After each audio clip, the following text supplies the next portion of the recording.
கல்யாணம் ஆகாதவங்க இந்த கோயிலுக்கு வந்தீங்கன்னா சீக்கிரம் கல்யாணம் ஆகும். ரொம்ப நாளா கல்யாணமே ஆகாம இருக்கிற உங்க ஃப்ரெண்டுக்கு இந்த வீடியோவை ஷேர் பண்ணி நான் சொல்ற இந்த கோயிலுக்கு ஒரு தடவை போயிட்டு வர சொல்லுங்க. அடுத்த 3 மாசத்துல இந்த கோயிலோட சிறப்பே என்னன்னா, திருமண தடை உள்ளவங்க ஒரு தடவை இந்த பெருமாளை தரிசனம் செஞ்சுட்டா சீக்கிரமே கல்யாணம் நடக்கணும் எல்லாரும் சொல்றாங்க. நீங்க எங்க இருந்தாலும் சரி, சென்னை ஈசிஆர்ல இருக்கிற திருவிடந்தைங்கிற ஒரு பஸ் ஸ்டாப்ல இறங்கி பாத்தீங்கன்னா நித்திய கல்யாண பெருமாள் கோவில் ஆர்ச்சி தெரியும். கொஞ்சம் தூரம் நடந்து வர போலதான் இருக்கும். நீங்க கார் வச்சிருந்தீங்கன்னா பார்க்கிங்ல நல்ல தாராளமா இடம் இருக்கு. கோவிலுக்கு ரைட் சைட்ல பாத்தீங்கன்னா ரெஸ்ட் ரூம் இருக்கும். ஃப்ரெஷ் அப் ஆகிட்டு கோவிலுக்கு வெளியில மாலை, பூ, பழம், தேங்காய்லாம் இருக்கும். ரொம்ப நாளா கல்யாணம் ஆகாம இருக்கிறவங்களுக்கு 2 மாலையும் பூ, தேங்காய், பழம்னு மொத்தமா தருவாங்க. ஒரு மாலை 200 ரூபா, 2 மாலைக்கு 400 ரூபாவும், தேங்காய், பூ, பழத்துக்கு 100 ரூபாவும், மொத்தம் 500 ரூபா சொல்லுவாங்க. நீங்க 50, 100 கம்மி பண்ணி கொடுத்தாலும் வாங்கிப்பாங்க. அருகும் புல்லும் விற்பாங்க. அங்க இருக்கிற மாட்டுக்கும் நீங்க தரலாம். கோவில் நடை திறக்கும் நேரம் பாத்தீங்கன்னா காலையில 6 மணி முதல் மதியம் 12 மணி வரையும், மதியம் 3 மணி முதல் இரவு 8 மணி வரையும் தான் திறந்திருக்கும். நீங்க எவ்வளவு சீக்கிரம் வரீங்களோ கூட்டம் இல்லாம சீக்கிரமா சாமியை தரிசனம் பண்ணிக்கலாம். நாங்க காலையில 9 மணிக்கு லைன்ல நிக்க ஆரம்பிச்சோம். அப்பவே கோயில் வாசல் வரைக்கும் நின்று இருந்தாங்க. 10 மணிக்கு மேல பாத்தீங்கன்னா வாசல் தாண்டி கியூ நின்னுட்டு இருந்தாங்க. கோவில் உள்ளேயே விளக்கு ஏத்த இடம் இருக்கும்.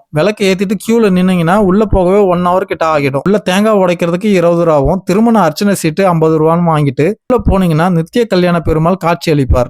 அவசரமா பார்க்காம நின்னு பொறுமையா தரிசனம் பண்ணிட்டு கொண்டு வந்த தேங்காய், பூ, பழம், மாலை எல்லாம் சாமி கிட்ட வச்சு நம்ம கிட்ட கொடுத்துருவாங்க. கொடுத்த மாலையை நம்ம கழுத்துல போட்டுட்டு கோவில 9 முறை சுத்தி வரணும்னு சொல்லுவாங்க. அப்படி சுத்தி வந்தீங்கன்னா சீக்கிரமே கல்யாணம் நடக்கணும்னு சொல்றாங்க. கொண்டுட்டு போற அந்த மாலையை பத்திரமா வீட்டுல இருக்க பூஜை அறையில வச்சுட்டு கல்யாணம் முடிஞ்ச கையோட அந்த மாலையோட வந்து கோவிலுக்கு பின்னாடி இருக்கிற புன்னை மரத்துல வைக்கிறாங்க. அது மட்டும் இல்லாம குழந்தை பாக்கியம் இல்லாதவங்க வேண்டிக்கிட்டு இந்த புன்னை மரத்துல தொட்டில் கட்டினீங்கன்னா சீக்கிரமே குழந்தை பாக்கியம் கிடைக்கணும்னு சொல்றாங்க. இது போல கோவில் சம்பந்தப்பட்ட இன்ஃபர்மேஷன் தெரிஞ்சுக்க நம்ம பேஜை சப்ஸ்கிரைப் பண்ணி வச்சுக்கோங்க.